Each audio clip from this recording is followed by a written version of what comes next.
الحمد لله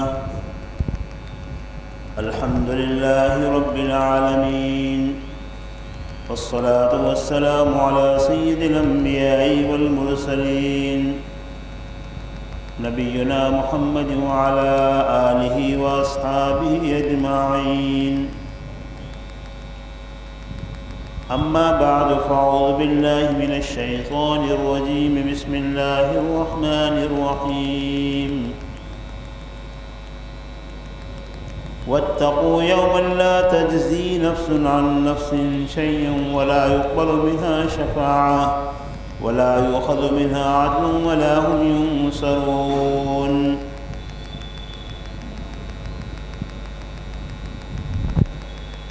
بات یہ چل رہی ہے کہ ہمیں یعنی ہر مسلمان کو گناہ چھوڑنے کے اوپر اور اللہ کی اطاعت کے اوپر دنیا میں بھی پاکیزہ زندگی کا وعدہ ہے، اور آخرت میں تو یقینی طور پر اللہ تعالیٰ دے گا. اس لیے دنیا میں اگر سکون کی زندگی چاہتے ہیں اور اطمینان کے ساتھ جینا چاہتے ہیں تو اس کے لیے ضروری ہے کہ بندہ اللہ تعالیٰ کی نافرمانی کو چھوڑ دے. اب گناہوں کے چھوڑنے کے لیے کیا چیز چاہیے، کون سی چیز کی ضرورت ہے، وہ میں بتا رہا تھا گزشتہ جمعہ میں کہ بنیادی چیز جو ہے وہ اللہ کا خوف اور آخرت کا فکر ہے. دیکھیے دنیا کے اندر انسان کوئی گناہ کرتا ہے، کوئی قصور کر لیتا ہے،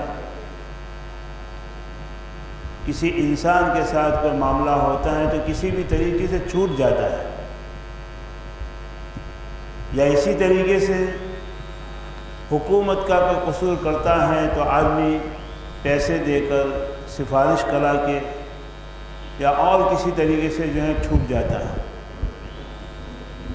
ایسے ہی دنیا کے اندر حکومتی قانون کی زد سے اور اس کی پکڑ سے بچنے کے لیے آدمی چھپ کر گناہ کر لیتا ہے، لیکن اللہ تبارک و تعالیٰ کی نافرمانی بندہ کرنا چاہے تو کسی بھی جگہ پر چھپ نہیں سکتا ہے.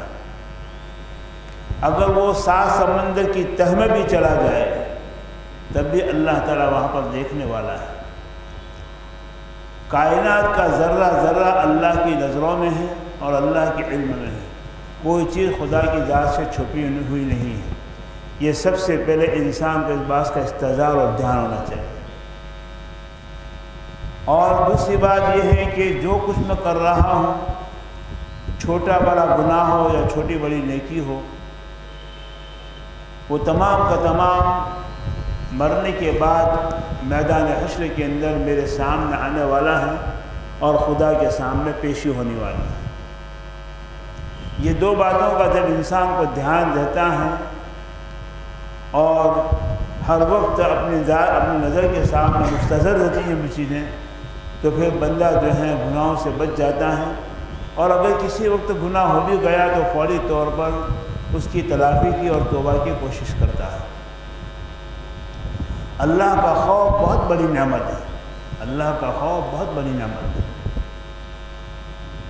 اتنی بڑی نعمت ہے کہ جس بندے کے دل میں اللہ کا خوف آ جاتا ہے پھر مخلوق کی بڑی سے بڑی طاقت کا خوف اس کے دل میں نہیں رہتا ہے. وہ ایٹم بموں میں سے بھی نہیں ڈرتا ہے، وہ جو ہے ڈرون طیاروں سے بھی نہیں ڈرتا ہے، اور وہ جو ہے راکٹوں سے بھی نہیں ڈرتا ہے. کیوں؟ اس لیے کہ اس کے دل میں اللہ کا خوف ہے. اللہ تعالیٰ کسی کے دل میں دو خوفوں کو جمع نہیں کرتا ہے. جس بندے کے دل میں اللہ کا خوف ہوگا، مخلوق کا خوف اللہ تعالیٰ اس کے دل میں سے نکال دیتا ہے، یہاں تک کہ مخلوق اس سے ڈرتی ہے. آج دیکھو جو لوگ اپنے ایمان کی قوت کے ساتھ دشمنوں کا اور اسی طریقے سے جو ہے باطل طاقتوں کا مقابلہ کر رہے ہیں، پوری دنیا ان سے لرز رہی ہے. حالانکہ ان کے پاس مادی طاقت نہیں ہے، مادی قوت نہیں ہے، لیکن سب سے بڑی قوت ان کے پاس کیا ہے؟ اللہ کا خوف ہے. اور اللہ کا خوف ہونے کی وجہ سے پوری مخلوق اس سے ڈرتی ہے. حدیث پاک میں بھی آتا ہے کہ جو اللہ سے ڈرتا ہے اللہ تعالیٰ ساری چیزوں کو اس سے ڈراتا ہے، اور جو اللہ سے نہیں ڈرتا ہر چیز سے وہ انسان ڈرتا ہے، ہر چیز سے وہ انسان ڈرتا ہے. اس لیے جو ہے گناہوں کا چھوڑنا تو ضروری ہے، گناہوں کے چھوڑے بغیر تو انسان کو چارے کار ہے نہیں، یہاں پکڑ نہیں ہوئی تو آخرت میں پکڑ تو ہونے والی ہے۔ اور گناہوں کے چھوڑنے کے لیے اللہ کا خوف اور اللہ کا ڈر دل میں ہونا ضروری ہے۔ جب آدمی کے دل میں اللہ کا خوف اور ڈر ہوتا ہے تو وہ تنہائیوں میں بھی جو ہے وہ گناہ کو چھوڑ دیتا ہے، غلط کام نہیں کرتا ہے۔ اور اگر جو ہے انسان کے دل میں اللہ کا خوف نہیں ہوتا ہے تو برملا وہ جو گناہ کرتا ہے۔ آج ہمارا حال دیکھیے، غیر محرموں کے ساتھ بے تکلف راستہ میں باتیں کرنا، کہے لگانا، اور اسی طریقے سے بد نظری سے جو ہے کسی کو دیکھنا آج اتنا عام ہو چکا ہے کہ لوگ اس کو گناہ ہی نہیں سمجھتے۔ کسی کی بے عزتی کرنا، کسی کی عزت کے اوپر جو ہے ہاتھ ڈالنا، یہ اتنا آج آسان ہو چکا ہے کہ جو ہے کوئی سمجھتا ہی نہیں ہے کہ میں کسی کی بے عزتی کرتا ہوں تو مجھے بھی تیار رہنا چاہیے، اس کا ڈر ہی نہیں ہے۔ کیوں؟ اس لیے کہ اللہ کا خوف ہے۔ جب بندے کے دل میں اللہ کا خوف اور ڈر آتا ہے تو پھر ایسی صورت کے اندر وہ چھوٹی چھوٹی باتوں کا بھی نوٹس لیتا ہے۔ ایسے ہی آخرت کا فکر بھی، دونوں چیزیں ضروری ہیں۔ تو اللہ کا خوف دل میں پیدا کرنے کے لیے اللہ کی طاقت اور قدرت کو سوچے۔ روایتوں میں یوں آتا ہے کہ اللہ نے ایک فرشتوں کو پیدا کیا ہے جو کتنی بڑی طاقت اور قوت والا ہے۔ فرمایا کہ 7 زمینوں کو، 7 آسمانوں، عرش اور کرسی، ساری چیزیں، حالانکہ جو ہے زمین سے بڑا آسمان ہے، آسمان سے بڑا اللہ کا عرش ہے، اور اسی طریقے سے کرسی بھی اس سے بڑی ہے، لیکن فرمایا کہ ان تمام چیزوں کو جمع کرے تو اس فرشتے کے سامنے ایک لقمہ ہے۔ کتنا؟ ایک ہی لقمہ۔ اب کتنی بڑی زمین، کتنے بڑے آسمان، جس کے کنارے پاس تو کوئی معلوم نہیں کر سکتا، اتنی بڑی مخلوق جو ہے وہ جو ہے اس فرشتے کے سامنے ایک لقمہ ہے۔ تو اللہ کی طاقت کو سوچے کہ ایک معمولی قوت کا آدمی انسان ہوتا ہے، پہلوان ہوتا ہے، تو لوگ اس سے ڈرتے ہیں، سہمتے ہیں، اس کو دیکھنے کے لیے جاتے ہیں کہ کیسا پہلوان انسان ہے۔ حالانکہ انسان کی پہلوانی ہے کیا چیز؟ اللہ تعالیٰ ایک رگ دباتے ہیں تو اس کی ساری پہلوانی چلی جاتی ہے، لیکن اس سے لوگ ڈرتے ہیں۔ ذرا کسی کا رعب ہوتا ہے تو لوگ جہاں اس کو چھیڑنے سے، اس کے خاندان کے ایک بچے کو چھیڑنے سے بھی ڈرتے ہیں، حالانکہ مخلوق کی طاقت نہیں ہے۔ اور اس سے بڑی طاقت اللہ تعالیٰ نے پیدا کی ہے۔ زمین و آسمان کو معمولی چیزیں، لخلق السماوات والارض اکبر من خلق الناس۔ اللہ تعالیٰ کے لیے جو ہے کوئی چیز مشکل نہیں ہے۔ انسان سے بڑی مخلوق تو زمین و آسمان ہے، وہ بھی اللہ کی مخلوق، کوئی خالق نہیں سوائے ایک اللہ کی ذات۔ تو اللہ کی طاقت اور قدرت کو سوچے گا تو اللہ کی عظمت و بڑائی دل میں آئے گی۔ اللہ کی عظمت و بڑائی دل میں آئے گی تو اللہ کی محبت بھی آئے گی، اللہ کا خوف بھی آئے گا۔ اور یہ یاد رکھے کہ دنیا کی کسی چیز سے انسان ڈرتا ہے تو اس کے دل میں بے قراری ہوتی ہے، سکون نہیں ہوتا، اطمینان نہیں ہوتا، لیکن جو بندہ اللہ سے ڈرتا ہے تو اللہ کا خوف اس کے دل میں اس کے دل میں سکون پیدا کرتا ہے۔ اس لیے دوستو جو ہے آج جو ہے پہلوان بن کر ہم گناہ کرتے ہیں، لیکن ہماری ہیکڑی کہاں چلے گی؟ ایک موت کا فرشتہ آتا ہے تو بڑے سے دنیا کی طاقت کا بادشاہ بھی جو ہے اس کے سامنے بے بس ہو جاتا ہے۔ تو پھر اللہ تبارک و تعالیٰ کی قدرت اور قوت کتنی ہوگی؟ ایسی قدرت اور طاقت کہ میدان حشر کے اندر ساری کائنات جمع ہوگی، انسان تو انسان اور مخلوقات بھی جمع ہوگی، فرشتے بھی جمع ہوں گے سب، لیکن ایسا سناٹا ہوگا کہ یہ چلنے کی جو آہٹ ہوتی ہیں، آواز ہوتی ہے، وہ بھی سنائی دے۔ اس سے اندازہ لگا کہ اللہ کی ہیبت اور اللہ کا جو ہے ڈوب اور دبدبہ کتنا بڑا ہے کہ فرشتے اور تمام کر و فر جو اس کے سامنے بے بس ہیں۔ لا يتکلمون الا من اذن له الرحمن، کوئی بھی بات نہیں کر سکے گا سوا خدا کی اجازت۔ یہ اللہ کی طاقت اور قدرت کو سمجھیں دوستو۔ یہ ہمارے اکابر جو ہوتے ہیں، اللہ والے جو خانقاہوں میں بیٹھ کر لوگوں کی تربیت کرتے ہیں، وہ کیا ہوتا ہے؟ ان کے دلوں میں اللہ کی محبت اور اللہ کا خوف ہوتا ہے، اس لیے دنیا کی طاقت سے وہ ڈرتے نہیں ہیں۔ قطب عالم حضرت مولانا رشید احمد گنگوئی رحمۃ اللہ علیہ ہمارے اسلاف دیوبند میں بہت بڑے آدمی گزرے ہیں۔ اللہ نے ایسا علم دیا تھا، ایسا علم دیا تھا کہ مولانا فضل الرحمان گنج مراد آبادی رحمۃ اللہ علیہ جو بڑے صاحب نسبت بزرگ تھے، وہ فرماتے ہیں کہ اس جوان نے علم کا دریا پی لیا ہے اور ڈکال بھی نہیں لیتا ہے۔ حضرت گنگوہی کے بارے میں فرماتے ہیں اتنے بڑے آدمی، لیکن اتنے بڑے ہونے کے ساتھ ساتھ اللہ کی محبت اور اللہ کا خوف بھی ان کے دل میں کتنا زیادہ تھا کہ لوگ ان کے سامنے آنکھ اٹھا کر دینے سے بھی کپا دیتے۔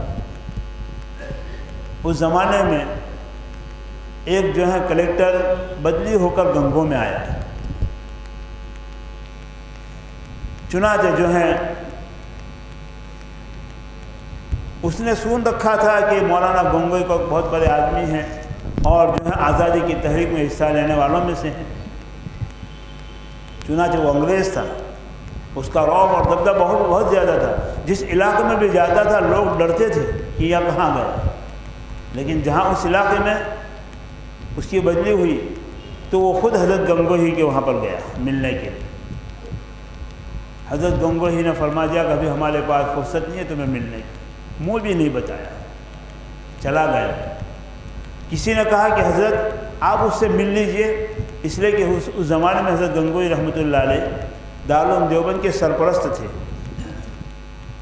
کہا کہ دارالعلوم کو کوئی نقصان نہ پہنچے اور دارالعلوم اس کو فائدہ ہو، اس وجہ سے آپ اس سے مل لیجیے۔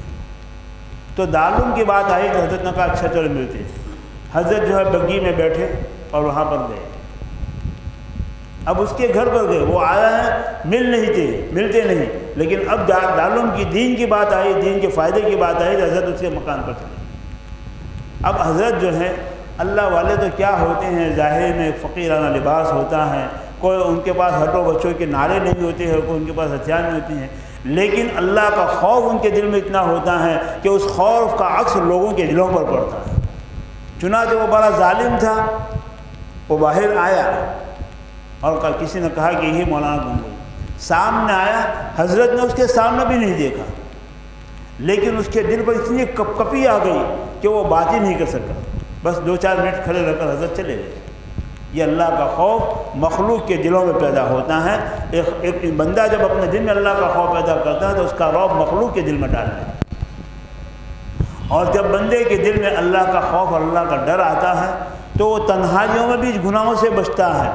آج دوست ہمارا اعلان بھی نہیں بچتے ہیں، اور آج تو گناہ کرنے کا سب سے بڑا آلہ انسان کے پاس جو موبائل آ گیا ہے، اس کے ذریعے سے ہر برائی اور ہر بدماشی وجود میں آئی ہے، اور انسانیت دنیا کے اندر سے ختم ہو گئی، ایسے حالات بگڑ گئے۔ لیکن جب اللہ کا خوف دل میں آتا ہے تو جنگل میں رہ کر بھی انسان گناہ سے بچ جاتا ہے۔ حضرت سلیمان بن یسار رحمۃ اللہ علیہ بڑے جلیل القدر تبع تابعین میں سے ہیں اور بڑے محدثین میں ہیں، اور حضرت حسن بصری رحمۃ اللہ علیہ کی تربیت یافتہ، ظاہر میں بھی اللہ تعالیٰ نے خوبصورتی دی تھی، وجاہت دی تھی، اور باطنی اعتبار سے بھی ان کا جو باطن بڑا مضبوط تھا، بڑا قوی تھا، روحانیت مضبوط تھی۔ ایک مرتبہ اپنے کچھ ساتھیوں کے ساتھ سفر میں نکلے۔ سفر، اب اس زمانے میں سفر میں کیا ہوتا تھا، کھانا آدمیوں کو گھر سے لے کر چلنا ہوتا تھا، سارے سفر کی تیاری گھر سے لے کر نکلنا ہوتا تھا۔ آج کی طرح سہولیات نہیں تھی، لیکن ان سہولیات نہ ہونے کے باوجود ان کا سفر بھی آخرت کا سفر ہوتا تھا۔ ایسے سفر کے اندر رہنے والے لوگ تھے۔ چنانچہ ایک جگہ پر پہنچے جنگل بیابان میں، اور قریب میں پہاڑی بھی ہیں۔ چنانچہ جو ہے جنگل میں پہنچے وہاں پر تو ان کے پاس توشہ ختم ہو گیا، یعنی راستے کا جو کھانے کا انتظام تھا وہ ختم ہو گیا۔ آپ کے ساتھ 3 ساتھی تھے، ان 3 ساتھیوں نے ایک خیمہ بنایا اور حضرت سے کہا کہ حضرت آپ یہاں پر تشریف رکھیے، سامنے کوئی دیہات نظر آتا ہے، آبادی نظر آتی ہے، ہم وہاں سے کھانے کا انتظام کر کے آتے ہیں۔ اللہ کا خوف دیکھیے۔ حضرت نے فرمایا ٹھیک ہے جاؤ۔ اب جنگل میں تنہا ہے، ہم جیسے ہوتے کیا، کوئی شیر آئے گا، کوئی ہاتھی آئے گا، کوئی فلاں آئے گا، یہ آئے گا، کوئی کھا نہ جائے، کوئی سانپ نکل جائے، ہر طریقے سے ڈر ہوتا ہے۔ لیکن جس دل میں اللہ کا خوف ہوتا ہے، اللہ تعالیٰ مخلوق کا خوف اس دل میں سے نکال دیتے ہیں۔ اب تنہا اپنے خیمے جنگل میں ہیں، اور یہ تینوں ساتھی کوئی 6-7 میل کے فاصلے پر وہ گاؤں تھا، وہاں پر گئے، اور وہ بھی پیدل۔ چنانچہ جو ہے تھوڑی دیر ہوئی، وہ تینوں حضرات چلے گئے، تھوڑی دیر ہوئی، ایک بڑی خوبصورت جوان لڑکی جو پہاڑی کے اوپر سے دیکھ رہی تھی وہ نیچے آئی، اور وہ کوئی بگڑی عورت نہیں تھی، شریف خاندان کی شریف لڑکی تھی۔ نیچے آئی، خیمے کے آگے کھڑے ہو کر اس نے آواز دی۔ حضرت نے آواز سے بھاپ لیا کہ کوئی عورت ہے، شاید کوئی بھوکی ہوگی، کچھ روٹی کا ٹکڑا مانگنے کے لیے آئی ہوگی۔ حضرت کے پاس ایک روٹی کا ٹکڑا تھا، اس کو پیش کیا، اس کے سامنے بھی نہیں دیکھا۔ یہ دنیا کا حسن جو ہے انسان کو اسی وقت جو بےتاب کرتا ہے جبکہ حوروں کے حسن کو انسان بھول جائے۔ اللہ تعالیٰ جنت کے اندر کیسے خوبصورت حوریں دینے والا ہے۔ آتا ہے روایتوں میں کہ اگر ایک حور اپنے دوپٹے کا ایک کنارہ زمین کی طرف نکال لے تو یہ سورج کی روشنی پھیکی پڑ جائے، اس کے دوپٹے کی یہ روشنی ہے تو اس کا حور کا حسن کیسا ہوگا۔ لیکن دوستو، یہ دنیا کی جو ہے لیلاؤں اور دنیا کی حوروں کے اوپر بد نظری کرنے سے اپنا آپ کو بچانا ہو، اور یہ اللہ کے خوف سے ہوگا۔ تو بہرحال وہ حضرت جو تھے سلیمان بن یسار رحمۃ اللہ علیہ، انہوں نے یہ سمجھا کہ کوئی روٹی مانگنے کے لیے آئے گی تو روٹی کا ایک ٹکڑا پیش کیا۔ اس عورت نے کہا کہ میں کوئی فقیر نہیں ہوں، میں کوئی بھوکی نہیں ہوں، میں کھانا لینے کے لیے نہیں آئی ہوں، میں آپ کے پاس اس لیے آیا ہوں تاکہ ایک عورت کی ضرورت ایک مرد سے جو پوری ہوتی ہے اس ضرورت کو پورا کرنے کے لیے، یعنی گویا بدکاری کی نیت سے وہ آئی تھی۔ اس عورت کی نیت اچھی نہیں تھی، اس لیے کہ حضرت کا چہرہ جو خوبصورت تھا اور نورانیت بھی چہرے پر تھی، چمکتا دمکتا ہوا چہرہ تھا، اس لیے وہ عاشق ہو گئی۔ دوستو، آج ہم زبردستی جو ہے نظریں بگاڑتے ہیں، اور کوئی ایسی لڑکیاں جاتی ہے تو سنا ہے کہ فوٹو بھی لے لیتے اور پھر اس سے تلذذ حاصل کرتے، لذت حاصل کرتے۔ دوستو، یہ دنیا کی لذت کیا چیز ہے، اور آج کا جوان تو کیا لذت لے گا دوستو۔ ظاہر میں وہ مٹکتا چلتا نظر آتا ہے، قوت والا نظر آتا ہے، لیکن جب موقع پر وہ بالکل لک ہوتا ہے۔ ہمارے پاس علاج کے لیے آتے ہیں دوست، ایسی ہماری قوت ہے۔ اور حضرت علی رضی اللہ تعالیٰ فرماتے کہ دنیا کے عشق و محبت کے پیچھے کیا پڑے ہوئے ہو، یہ عورتوں کے پیچھے کیا پڑے ہوئے ہو ناجائز طور پر، تمہاری ساری عشق و محبت کا نتیجہ ایک ناپاک قطرہ ہے، بس ایک ناپاک قطرہ نکل گیا تمہارا سارا عشق و محبت ختم ہو جائے، اس کے پیچھے کیا پڑے ہو۔ جنت میں انسان جائے گا تو اس کی خواہش، اس کی ضرورت جب تک چاہے گا وہاں تک رہے گی۔ 70 حوریں اس کے انتظار میں بیٹھے ہوئے، اس مومن کے، جس مومن کے دل میں اللہ کا خوف ہو، فکر آخرت۔ تو بہرحال جب اس عورت نے یہ کہا کہ میری یہ نیت ہے، سلیمان بن یسار رحمۃ اللہ علیہ کے بدن کے اوپر ایک دم اللہ کا خوف کی وجہ سے کپکپی آ گئی، بدن پر لرز آ گیا کہ کہاں میری آزمائش ہو رہی ہے، جنگل بیابان میں جہاں پر خدا کے سوا کوئی دیکھنے والا نہیں، خدا دیکھ رہا، اور پھوٹ پھوٹ کر رونے لگی۔ وہ عورت گھبرا گئی، یہ تو عجیب چیز ہے کہ میں اپنا آپ کو پیش کر رہی ہوں، اتنی خوبصورت ہوں، جوان ہوں، اور یہ اتنا رو رہے ہیں۔ ان کے رونے کی وجہ سے اس عورت کو بھی رونا آ گیا، اور وہ عورت ایک دم وہاں سے گھبرا کر چلی گئی، اور حضرت کو اسی رونے کی حالت میں نیند آ گئی، سو گئے۔ دیکھو اللہ تعالیٰ جب بندہ اللہ کی طرف توجہ کرتا ہے، اللہ کی طرف مائل ہوتا ہے، تو اللہ تعالیٰ اس کی طرف کتنے مائل ہوتے ہیں۔ تم ایک بارش بھرو گے، میں 2 بارش تمہاری طرف بھروں گا، یعنی میری رحمت تیرے طرف۔ ایک ہاتھ بھرو گے، میں تمہاری طرف 2 ہاتھ بھروں گا، اللہ تعالیٰ فرماتا میری طرف چل کر آؤ گے، میں تمہیں دوڑ کر لے لوں گا۔ اللہ کی رحمتیں تو ایسی۔ چنانچہ سلیمان بن یسار رحمۃ اللہ علیہ سو گئے، سونے کی حالت میں خواب میں آئے سیدنا یوسف علیہ السلام، اور سیدنا یوسف علیہ السلام مبارکبادی دے رہے ہیں کہ سلیمان تمہیں مبارکبادی ہو کہ ایسے موقع پر اتنی آزمائش کے اندر تم کامیاب ہو کر نکل گئے، اور ایک عورت کی جال میں نہیں پھنسے، شیطان تمہارے اوپر تسلط حاصل نہیں کر سکا۔ تو سلیمان فرماتے کہ میں نے خواب میں حضرت یوسف علیہ السلام کہا کہ حضرت آپ تو زیادہ مبارکباد دیا کہ آپ کے پاس تو وقت کے بادشاہ کی بیوی، اور وہ ایسی خوبصورت کہ لاکھوں میں ایک، اور وہ اپنے دروازوں کو بند کر رہی ہیں، اپنی ضرورت کو آپ سے پوری کروانے کے لیے دروازوں کو تالے لگا رہی ہیں، اور بھی کہتے ہے تلک، آؤ میری طرف۔ تو ایسے موقع پر آپ بچ کر نکل گئے۔ حضرت یوسف علیہ السلام فرمایا کہ سلیمان، میں تو اللہ کا نبی تھا، میرے اوپر تو اللہ کی حفاظت تھی، اس لیے میں محفوظ رہا۔ آپ تو امتی ہو کر ایک نبی جیسا کام کر گئے۔ اللہ کی طرف سے کیسے خوشخبری اسی وقت میں نقد مل جاتی۔ اس لیے دوستو یہ مت سمجھیے کہ نیک کاموں کا جو ہے یہ ادھار معاملہ ہے، آخرت میں ملے گا، نہیں، آخرت میں تو ملنے والا اور ایسا ملنے والا ہے کہ جس کا انسان تصور بھی نہیں کر سکتا۔ فَلَا تَعْلَمُ نَفْسٌ مَّا أُخْفِيَ لَهُم مِّن قُرَّةِ أَعْيُنٍ۔ اللہ نے آنکھوں کی ٹھنڈک کے کیا سامان تیار کر رکھے ہیں کسی کو پتہ نہیں۔ تو یہاں پر نقد معاملہ ہوگا۔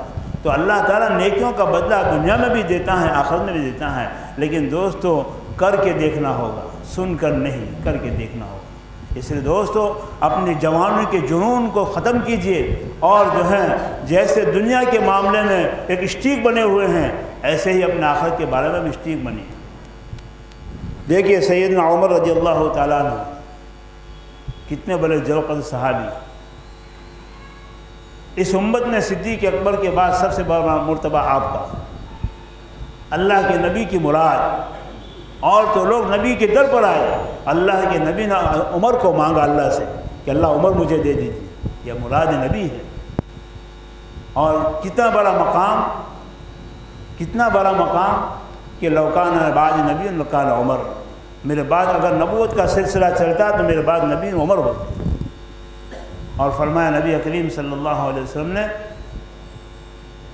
کہ عمر کے محل کو میں نے جنت کے اندر دیکھا، اور ان کی حور کو بھی دیکھا کہ وہ باہر وضو کر رہی تھی، اور فرمایا کہ جس راستے سے عمر چلتا ہے شیطان اس راستے سے بھاگ جاتا ہے، گویا شیطان کے حملے کا بھی خطرہ نہیں، لیکن پھر بھی آخرت کا خوف اور اللہ کا ڈر کتنا زیادہ تھا۔ اللہ کے خوف سے اتنے روتے تھے کہ ان کے چہرے کے اوپر نالیاں بن گئی تھی، آنسوں کی وجہ سے نالیاں بن گئی۔ دوستو کبھی بھول سے بھی ہماری آنکھوں میں اللہ کے خوف سے آنسو آتا ہے، بہت بڑی چیز اللہ کا خوف۔ چنانچہ ایک مرتبہ آپ نے پانی مانگا تو کسی نے آپ کو شربت دے دی، شربت کا پیالہ ہاتھ میں ہے اور دھڑا دھڑ آنسو گرنے لگے۔ کہا کہ خلیفۃ المسلمین امیر المومنین خیر تو ہے کہ آپ کو پانی کے بجائے شربت دیا، آپ اتنا کیوں رو رہے؟ کہا کہ جب میدان حشر میں کھڑے ہوں گے تو اللہ تعالیٰ فرمائے گا اذهبتم طیباتکم فی حیاتکم الدنیا واستمتعتم بها، حالانکہ یہ تو کافروں کے لیے، پھر بھی جو حضرت عمر کتنے در ہیں کہ تم کو دنیا میں نعمتیں مل چکی، تم نے فائدہ اٹھا لیا، اب جاؤ جہنم ہے، ذوقوا عذاب الہون، ذلت کا عذاب چکھو۔ تو یہ اتنے شربت کا پیالہ یہ نعمت ہے، لیکن اس کے اوپر آخرت یاد آ گئی اور جو رونے لگے اور آپ اس شربت کو نہیں پی سکے۔ دوستو ہم کتنے گھونٹ کے گھونٹ نہیں جو ہے دریا کے دریا شربت کے پی جاتے ہیں، سب کچھ پی جاتے ہیں، لیکن کبھی ہمیں آخرت کی نعمت یاد نہیں آتی، اللہ کی نعمت کے اوپر شکر گزاری کی توفیق نہیں ہوتی، بس پیٹ میں ٹھنڈک ہو گئی، بس اس کے اوپر مست ہے۔ اس لیے دوستو آخرت اور اللہ کا خوف دل میں پیدا ہوگا تو گناہوں سے حفاظت ہوگی۔ تو بہرحال جو ہے گناہوں کے چھوڑنے کے لیے یہ چیز اپنے دل میں پیدا کرنے پڑے گی، اور دل میں پیدا کرنے کے لیے اللہ کی عظمت، اللہ کی قدرت، اللہ کی پکڑ، اللہ کا عذاب، ان تمام چیزوں کا دھیان رکھنا پڑے گا، اور اس کا مراقبہ اور استحضار کرنے کے لیے محنت کرنا پڑے گا، تب جا کر انسان کے دل میں اللہ کا پھر اللہ کا خوف پیدا ہو گئے تو دنیا میں اس سے زیادہ سکون والا کوئی انسان نہیں، دنیا میں اس سے زیادہ اطمینان کی زندگی گزارنے والا کوئی، جس کے دل میں اللہ کا خوف ہو اور آخرت کا فکر۔ اس لیے کہ اللہ کا خوف دل میں طمانینت اور سکون پیدا کرتا ہے، اس کے اندر گھبراہٹ پیدا نہیں ہوتی، اللہ کی عظمت کی وجہ سے۔ اللہ تعالیٰ ہمیں اپنی محبت اور اپنی عظمت اور اپنا خوف جیسا کہ چاہیے ایسا نصیب فرمائے۔ خود روایتوں میں آتا ہے اللہم اقسم لی من خشیتک ما تحول بہ بینی و بین معاصیتک، حضور دعا کیا کرتے ہیں کہ اللہ تعالیٰ اتنا خوف نصیب فرما کہ جو مجھے گناہوں سے روک دے۔ اور اتنی اطاعت نصیب فرما جو مجھے جنت تک پہنچائے۔